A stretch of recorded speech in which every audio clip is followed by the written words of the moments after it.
What's up? Welcome back. I'm John Stark from MacTheMovieGuy.com, your favorite blind film critic, and today we're going to talk about The Last of Us, Season 2, Episode 6. We're back, and guess who else is back? Joel. Back from the dead. He rose from the dead. Actually, it's a flashback episode. It's a flashback episode I predicted would come immediately when everybody wouldn't stop talking about Eugene. I was like, okay, well, we're definitely getting this into flashback, and we do in this episode. So if y'all remember, while you were in the middle of clicking like and subscribe, I'll wait. I know you're doing it. You're clicking, yep, there you go, subscribe. And the likes help. Some people are like, click the subscribe and the notification bell. And I'm like, listen, I know I post a lot of things. A lot of things. If you subscribe, then I'm in your feed. I'm more likely to show up. And if you hit the like button, I'm more likely to show up in other people's feeds who haven't found me yet. That's why I say like and subscribe and not subscribe and click the notification bell. So I think the likes, considering where I'm at in terms of subscriptions, likely would be more. But so The Last of Us. We ended last week, well, uh Ellie having sort of like a come full circle moment, but actually then we saw there was a flashback and she woke up and Joel came in the room and we realized, okay, so we're getting a flashback. I mean, I suppose they could have just left it at that. That would have been weird, but no, we got a flashback episode that sort of spans the time since we took a leap forward at the beginning of the season and we were in Jackson and everybody had grown up and they were already sort of in their place and in their roles and their jobs, and there was all this beef between Ellie and Joel, and this kind of shows how we got there. It has to do it really fast though. Like that's the only thing. It answers a lot of questions. I had a foot and mouth moment earlier where I was talking about, because the audio description track focused on the fact there wasn't a mattress in the bed, and I was like, where is the mattress? Why doesn't she have? Did they take her mattress because now only one person lives in this house and they're limited on mattresses? I like went down a rabbit hole with the mattress, and then somebody was like, well, it's in the garage. And I was like, oh, you're right. It's like didn't even make like that didn't even register to me that that was like the same mattress.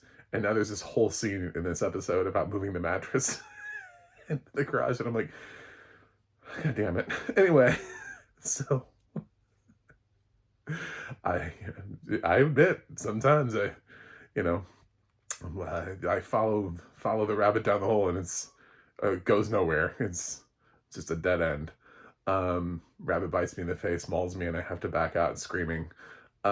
So yeah, it starts sort of on like a really sort of like a birthday thing. We kind of track Ellie through her birthdays.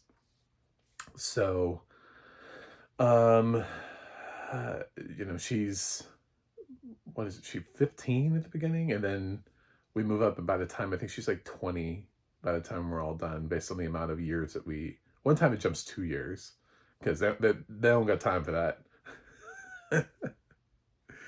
But you see that sort of the beginning, that childlike wonder, the excitement, the cake, and she just kind of digs straight into it, and that kind of thing. And there's also this parallel that started at the beginning of the episode with seeing a young Joel, and he's sort of having this conversation with his father about, um, his dad doesn't make the best choices, maybe is occasionally abusive and not like overtly so. And there's like a hint of that, and there's a realization of that. Oftentimes, people who are overly abusive just don't know that they are. So there's like a realization with this guy who's like, yeah, maybe I do, but my dad hit me way more, and so I'm trying to. And then with you, with your kids, maybe you'll say that to them, like that you're doing better, than and then hope that they'll do better. And like it's just this passing along of sort of a broken ideology of what parenthood is, and the idea of putting one foot in front of the other and trying as best as you can. There's no guidebook, kind of making excuses for bad decisions.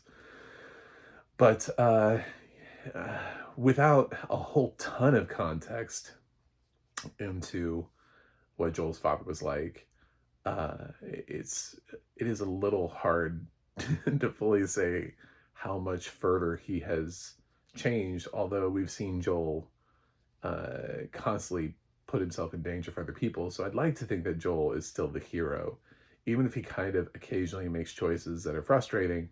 They're choices that we can understand and we know why. And I don't think like him not wanting Ellie to die was necessarily an abusive choice. Uh, Kind of a selfish one because she was willing to die if it meant a cure, but it also may not have meant a cure. They didn't know. You know what I'm saying? Like, there wasn't like a surefire, like, oh yeah, we figured out all we need is one human who's immune and we're solid. We're good to go. Like, that's the missing ingredient right now. We need that one thing, just a little bit of you in there, and we're solid. So I don't think that's what this is. So we see sort of their relationship changes and evolves over time, with her wanting to go out on patrol and him being resistant to her going out on patrol. And he takes her um, on her 16th birthday. They're riding out to this giant dinosaur, which I don't even know where it is. I mean, I know where they are, but I'm like, what would even be out here? What is all this NASA shit out here? We don't have a space station. I don't understand. People who live in that region, what is up there? What is this place? Did they make it up? Is there a place of historical significance that they can actually go to? I don't know, because it didn't make sense. But uh, so there's an actual like little um, NASA museum type thing in the Pacific Northwest. I, I got nothing, man. Uh, I guess there is. So, and Ellie gets in this pod and they break the glass and take the helmet. It's a very tame episode. There were no clickers waiting to jump out, at anything. No jump scares or anything. It's just all about this relationship between Ellie and Joel. I'm sure people hated it. I'm sure there's a Scottish man on YouTube who is quite drunk by now, who is bitching about Bella's pronouns and I don't know, everything that he perceives as wrong with The Last of Us. So it shows a nice moment. Plus, it also actually answers a lot of the problems that people have with Bella Ramsey, which is that they can't do the sort of the child thing, that sort of like still childlike wonder. I think there's a lot of that in the early episodes of this, and I think this moment for Ellie as a character just highlights all of that. The fact that that Ellie's able to get into this space capsule, right, and have this fake experience of launching to the moon. He puts like a pair of headphones on her, and it's like a countdown. I'm like, I don't know how you found this countdown. I don't even know why it's on cassette. Like, I don't, who recorded this? I don't know how many cassettes you would have had to listen to find this cassette recording, but he found it. And it's such a random cassette recording, but he found a cassette recording of like a liftoff. And so Ellie's in this thing is sort of pretending to experience a liftoff, which is very childlike. And if you haven't been watching the last 5 episodes, Ellie is obviously a lot angrier, a lot more grown up, and a lot more take charge, take control. I can take care of myself. Very surly, you know. There's none of that here. There's very much this like goofy teen who hasn't quite broken out of that childlike phase and gotten into her angry teen phase, rebellious teen phase. That's not here yet. So it was very nice work from Bella. Again, I think people are going to shit all over her. I think it's a lot better than last week too, where there were just like gaps in the storytelling that didn't make any sense. Jesse's just like, yeah, I followed and I got to the theater, and I'm like, I'm waiting for a story on this. I'm waiting to hear how on earth you got through all of Seattle and found one piece of paper and then knew that it meant that it was over, like, is bonkers. Like, it is bonkers that they just let that fly in the last episode. Jesse's bullshit reasoning for being able to find people like he's a fucking Hufflepuff, you know? Uh, or just in general, the whole stopping to have this huge conversation out in the open when they find the bodies. They're like, "Oh, we have to stop and talk." And I'm like, "Do you?" I mean, first of all, you're making sound so people could find you. I think that's the whole point of hiding in places when you have Anyway, so this episode has a lot less of those moments.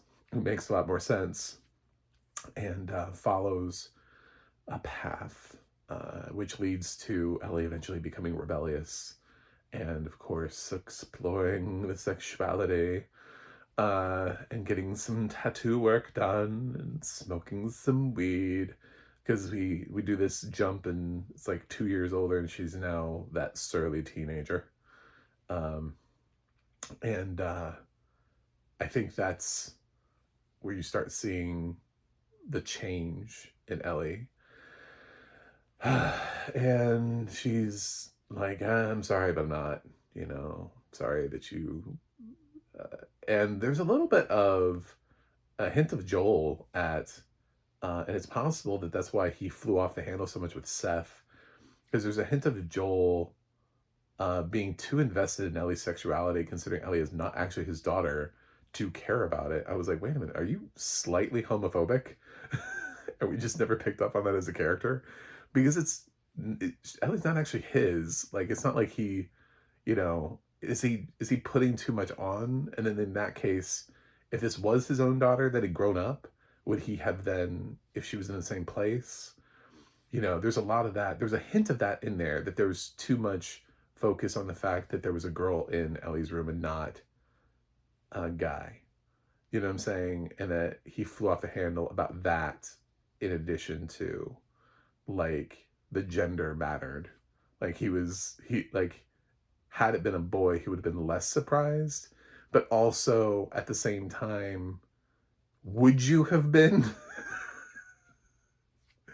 It's a weird thing. So,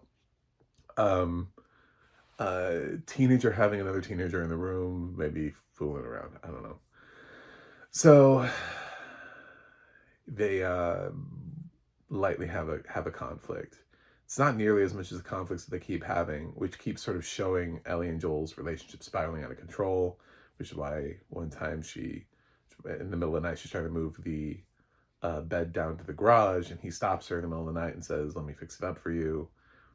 He does a lot of things where he just casually, just calmly hands, like he gets her the guitar with some drawings on it, and hands it to her and shows her how she initially got the guitar, and he plays a little bit. He has a nice voice, a little nice singing, to sort of show her how it works. And man, she kind of learned a lot just on her own over the course of a few years, because by the time we see her in Seattle playing the guitar, she's again made quite a journey. So she has a little bit of an understanding of guitar and music and that kind of stuff. And she takes all of her stuff down to her room, and later on we see the garage thing and living in the garage. She takes posters off the wall, and they have all these like sort of like positive phrases written on the wall. One of them was something about like "you matter" or something like that. She has moths, and Joel asks Gail what moths mean, because she's obsessed with moths, and he thinks it's like maybe like a rebirth thing. Like, and she's like, "No, that's butterflies. Moths means death." And I was like, "Ooh, that's a scary." I don't know really what that means, because it's not like they're gonna kill off Ellie and Joel in this series and then just keep going without any. Well, both of our leads are gone. Dina's the lead now. she's not immune to anything, and I don't know why we're doing this. Uh, I mean, like, at least sort of like the whole point of the series is going forward. So I guess Ellie was in love with moths because Joel was eventually going to die, would be the premonition. I have no idea. It's kind of, that's kind of a little bit of a wash. Although the thing is, like, Ellie's surrounded by death and literally by these uh, zombie things that are like back from the dead. Uh, and I mean, it could mean a lot of things. It doesn't necessarily like reflect Joel. Death is around them at all times, all points of view. There's another character that dies in this episode. So, all those sorts of things. Um,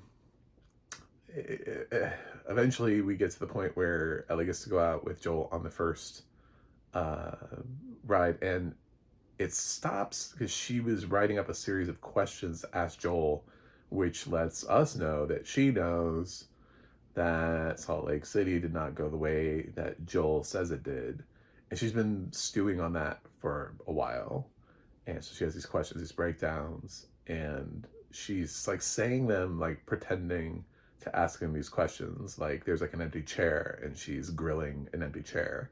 So we hear the questions. There's never actually a scene with the questions. There is sort of an outburst later on, but it's sort of an earned one, uh, related to this and related to other things. So, um, Ellie goes out with Joel. There's a call that another, uh, you know, group is in trouble. Yup, it's Eugene and whoever he was with. Rest in peace. We didn't even bother to chase down your body. I think they only brought Eugene's body back. I guess the other person didn't have family and they weren't worried about it. They weren't like, oh, damn, where's the other guy? I don't know. This is Eugene's episode, man. I know. I didn't even catch the other name on the episode, on the radio. It was just so. They find Eugene, who does seem elderly, and he's been bit in the belly, which is always sort of like a weird place because like where was the face coming from? Uh, but he has a wound, and he he's like, yeah. Ellie does a test with him to make sure that he doesn't have any twitches or anything like that, which he's still fine. And so she's trying to tell Joel that he has time to get back and to say something to Gail because he wants to say goodbye. Joel just wants to kill him, fucking on the spot. He's like, "This is what we do." I'm like, when do you follow rules? I mean, I know you're good at killing people just randomly, but I don't know. He wants to play by the rules now, and so he tells Ellie to go get the horses because they were at the top of. They had to leave their horses at the top of a mountain thing and then slide down a hill that would have been too steep for the horses. So she has to go like walk the horses down like a longer way, which buys him some time to take Eugene off and have another conversation with Eugene, where Eugene says, he's scared and he also just wanted to hear her for her to be the last thing that he sees before he dies, and Joel just shoots him, and he ends up trying to lie to, when they get back and say Eugene did it himself, and it gets cut away. I don't think he did it himself. I don't think there's a chance in hell that man Eugene a gun. So no, and Eugene's gun was out of ammo. So, so as soon as Ellie rolls up and sees Eugene's body, she knows. And she knows it because he promised Ellie that he wouldn't do anything because Ellie was like, we have time. And yeah, he promised and broke another promise. And he basically, so Ellie just is, she was already sort of into this "you're a liar" kick, and then he lied to her again. It was the wrong time to lie. And when they get back, uh, Joel tells this bullshit story, and then Ellie rats him out and is like, "No, that's a lie. That's not what happened. This is what happened. He had time. He could have made it back to say goodbye to you." Uh, Joel promised that he wouldn't shoot him, and then he shot him anyway. Um, and she confronts him about that look, and she was like, "You had that same look that you had, you know, back in Salt Lake City, basically." And we see a little bit. We catch up to things we've already seen in the episode, which is the party where Ellie and Dina kissed, and Seth was like, "This is a family party. This is a family party." All right. And that whole thing and the fallout of that. And we do get to a point where Ellie comes home to Joel, and he's sitting there and he's sort of bereft over the whole thing. And Joel kind of just admits, uh, you know, that yes, everything that she believes about Salt Lake City is true, that uh, there were no raiders. It was just that he couldn't let her die. And if he had to do it all over again, he would do it. And he loves her. And, one day when she's a parent, he's hoping that she'll feel the same for a kid and she'll know what that means. But he's taking that on. And I think there's a lot of projection too, because he was a dad who lost his daughter, and then this is like a second chance at him to be a father. So I think that's why there's a lot of that in there too, of the surrogate father thing. It's not just that he's protected Ellie; it's that uh, he had one that was taken, and then it's like life gave him a second chance to be a father again, and he decided to grab this one and run with it. So it's sad to watch Joel, and Pedro did a really nice job to see him sort of broken, and he comes back around with that same thing about being a father. You just try to do the best you can, and one day maybe your kids, and like passes that same sort of mentality down to Ellie, who Ellie is sitting here with Dina pregnant, thinking about, I'm about to be a parent too. So there is sort of that lineage um, in terms of where that goes. I don't know. They seem really resistant to breaking with a lot of the ideas from the video game, so I don't think they're gonna let Ellie raise a kid. But who knows? Maybe they will. I don't. Maybe they'll finally. Maybe the ratings are down enough in general for season 2 that um, people will be like, you know what? Maybe the video game wasn't perfect. Maybe there are some choices that don't translate as well onto screen. There are some valid points that people have made about that, about when you put something out there into another medium and you see how the original fan base reacted to it. If the original fan base didn't react to it like with 100% warmth and adoration, and then you just sort of recreate that moment again, well, you've already lost half of the original fan base because they didn't want to see it happen a second time. And then you lose people who don't like it, who aren't familiar with the original source material. It's Glenn. It's always Glenn. Made a big video about that. It's the whole Glenn effect. So if it didn't play well the first time, don't play it the second time. Whether you think you were...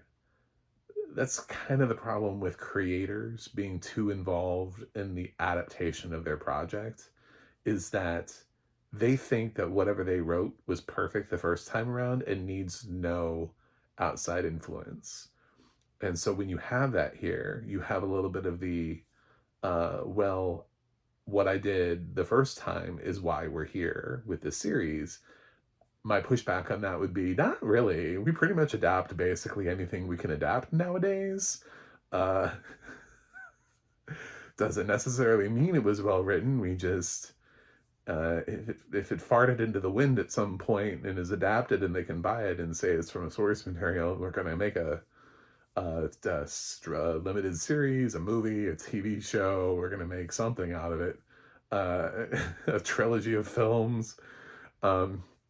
Don't take it too personally to your ego that that your thing got adapted because that doesn't mean anything anymore. It's like it's cool, but I don't know. A lot of things get adapted. So, and a lot of things get changed when they get adapted too. And not everybody is involved with their original source material as it gets adapted and changed. So, all of that is something that we have to reflect on. But I like the episode. I like the acting. I like the fact that for the most part, there wasn't any action. There's a little bit of action when they're going to find like Eugene in the woods. It gets a little tense for a minute, but like for the most part, there really isn't anything. There was some imagery, some like an homage to other things, like the Ellie sees fireflies floating over a little puddle of water, like they're hovering, like fireflies live in this little area, like the fireflies that live in a little area, like Salt Lake City, like a little lake of water. And then later on, she has the conversation about the water, about Salt Lake City and the firefly. Anyway, like there was some stuff where I was like, okay, so we're going with, okay, I get it. Um, the ending of the episode, just like the one from last week, we flash again. So we're flashing back to let the audience know in advance that we're not going to live in the past, and we'll be back to the present timeline next episode with Ellie walking back to the theater in a, I don't know, some sort of like a coat with a hood, raincoat with a hood or hoodie, or I don't know, something. She's walking back. I don't know how like she got out of the hole. That's a great. We just dodged that. we just, we're gonna need a flashback for that. I mean, she was running around through the hospital, which was covered with her own, which covered with enemy people, right? And she's on this floor that supposedly, um, I mean, I guess nobody wants to go down there to her, and so there's going to be like, don't send anybody down there. But how did she get out? They sealed that floor, and the elevator fell. The door's sealed. They didn't break it open. The way that they got in was the elevator shaft, which leads directly into a hallway back into the hospital. So maybe in the video game you actually have to escape, and it doesn't like, uh, it doesn't, you know, just suddenly go to a cutscene and then you're like wandering back, back to the theater. And people are like, what? Like, I don't know. There's no good way that you're ever going to be able to get out of that hospital. So don't ask questions. I kind of feel like that's what's happening. Which we're like, I don't know how she got out. She's a witch. She used magic. And I wonder if we're going to address it. Just like, I wonder if when we finally get to talk to Jesse and presumably Tommy, because they're supposed to rendezvous, uh, if Tommy's also there, if they're going to actually explain anything better than, I found the theater, I found the map, I knew where you were going. Like, oh, okay. Uh, the world's greatest tracker. Seattle's like a metropolis. He found the theater with the room, with the drawing. It's kind of crazy, but we'll see next week.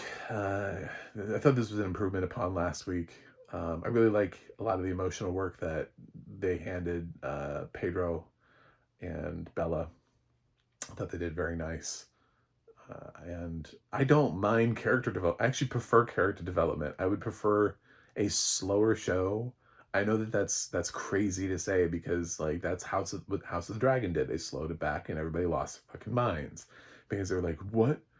There isn't a dragon in every episode. we're not we're not gonna kill on battle in every single episode. We're gonna actually learn who these people are so that way when they die, their deaths actually have some sort of significance. Why is that a bad thing? Why is slowing down? That's the whole reason you do episodic television instead of a movie. If you want to do a movie and do 2 hours and then cut through everything and race to the finish.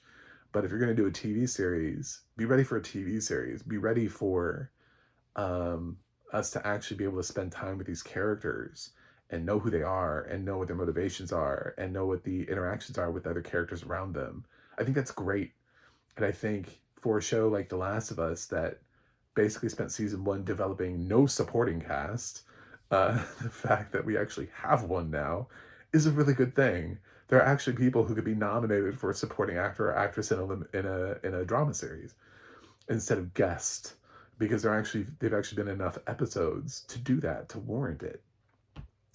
So yeah, I think we've definitely come a long way and we're making some course corrections, but at the same time, we don't need to do everything the video game did. There should be a reason why you're adapting it into a new form. Like, what does this medium do for you that the video game didn't? What is it about this that makes it? What is the cinematic quality? And why choose series and not film? Why choose that path to adapt? So there has to be a reason for it. And if your reason is to just take what you did in the video game and put it on the screen in with live actors, I don't know that that's a reason. That's like the reverse thing. Well, not really the reverse, but it's like the same thing Disney keeps doing with their live action adaptations of things, where they just keep doing it because they can, not because they should, or really thinking about whether or not there's any like new flip on the source material that they could do. A couple of them they've done that with. A couple of them I stand out and I say, okay, at least we tried here. At least Maleficent is from a different perspective. It's not just Sleeping Beauty. It is actually a fresh perspective. There's a reason why that film exists from a new angle. Arguably the same thing can be said for Cruella. I don't like Cruella as much as Maleficent, but it was fine. And it also was not 101 Dalmatians, which they had already done a live action adaptation of. So if you don't know why you're doing it, and the answer is to just, well, the last one was animated or it was a video game and now it's not, then I don't know that that's the best reason to ever adapt anything. So I'm kind of curious as to whether or not there's enough here for Pedro this season to get a lead actor nomination. And I think they're campaigning him in lead. So I wonder if he's had enough work to maintain that lead actor in a drama series, or if there isn't just enough competition for him to be knocked out where enough people go, I don't know if he had enough work this season, and he loses out to somebody like Noah Wiley for the Pit. So, but I think Bella's solid in there, and I think we might actually get Isabella Merced in supporting actress. I think Dina's been given enough to do that. Isabella might also get a nomination. So, I'm gonna give this episode an A-. I actually really liked it because I like character development, and I didn't mind the fact that there weren't zombies jumping out at me every 5 seconds. I'm cool with us slowing down. I know other people won't be. I know there are other people out there on the internet like angry about how The Last of Us is going off you gotta pick your battles. Like, sometimes they're right, sometimes they're wrong. Sometimes, does this reinforce the story? Why are we doing this? What is this character for? Not just like everything is bad, kill it with fire, which is unfortunately the bandwagon that too much of the internet is jumping on right now, because there's a Scottish drunk man online with 2 million subscribers who seems to be leading the charge, who believes, I think he's honestly just angry that Bella has pronouns. But there you go. Thanks for watching. Thanks for subscribing. And I'll see you guys on the other side.